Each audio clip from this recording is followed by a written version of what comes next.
Hello, আমি কামরুদ্দিন বিভব। Welcome to webacademybd.org, HTML5 and CSS3 beginner Bangla tutorial 14।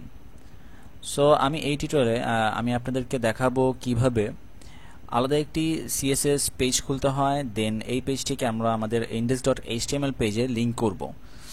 এই ইন্টারনেট স্টাইল শিটটিকে কিভাবে লিঙ্ক করে আমরা একটি মাত্র CSS পেজের মধ্যে CSS এর কাজ করব এবং 10টি পেজে CSS চেঞ্জ হয়ে যাবে। সো নোটপ্যাডে চলে যাই আমি। এটি লঞ্চ ইন ফায়ারফক্স। দেখেন এর আগের ভিডিওটা আমি যা দেখেছিলাম,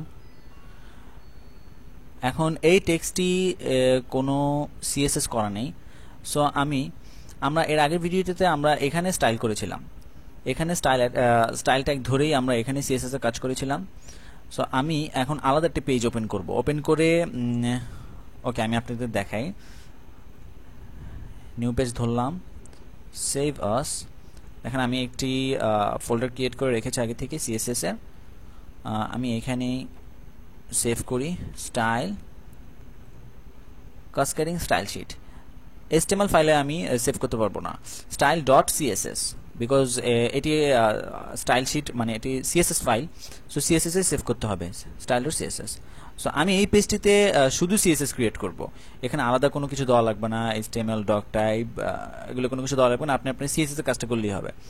সো index.html এ আমি এখন কি করব, এই প্যারাটাকে আমি এর আগে বা যেরকম করে দেখেছিলাম আপনাদেরকে, আমি প্যারাটার টেক্সটের কালার করব, ব্যাকগ্রাউন্ড কালার দেব, ফন্টটিকে চেঞ্জ করব। ওকে, সো পিটাকে ধরি আমরা, পি কালার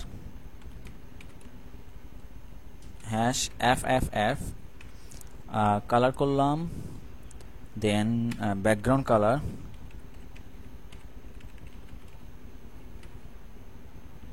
ব্লু। ওকে, সো আমি এখন স্টাইল ডট CSS এ ঠিক আগের কাজটি করলাম। তো এখন কি হয়, মজিলাতে যাই, লোড দিই, কোনো কাজই হবে না। বিকজ এই পেজটি কীভাবে বুঝবে যে আপনি আলাদা একটা পেজে কোনো CSS করলে এই পেজটি তো CSS ধরতে পারবে না। এই পেজটির সাথে আপনার লিঙ্কটা অবশ্যই সেট করতে হবে CSS ফাইলের।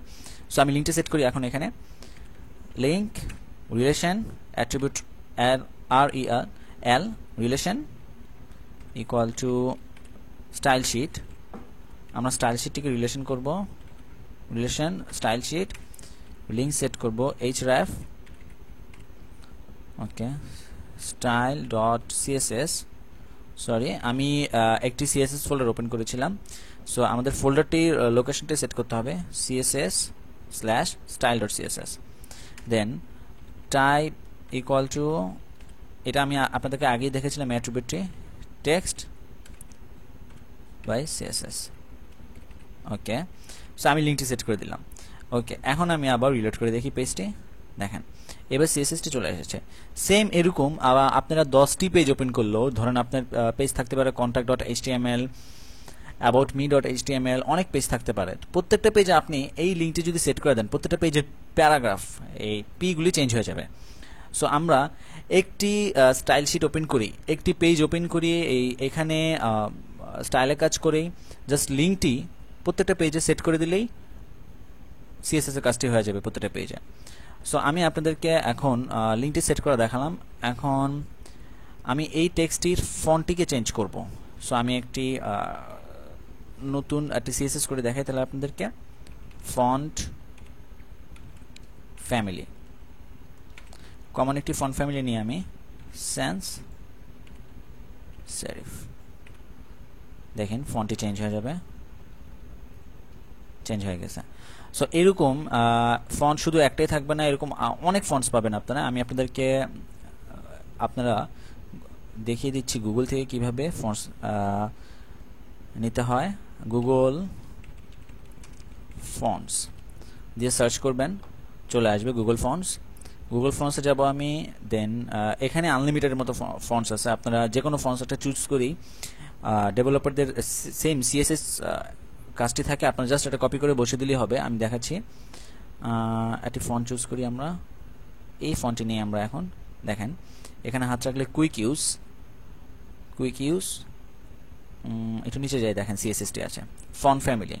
ওকে, আমি এটি কপি করে নিলাম, control C copy, control V paste.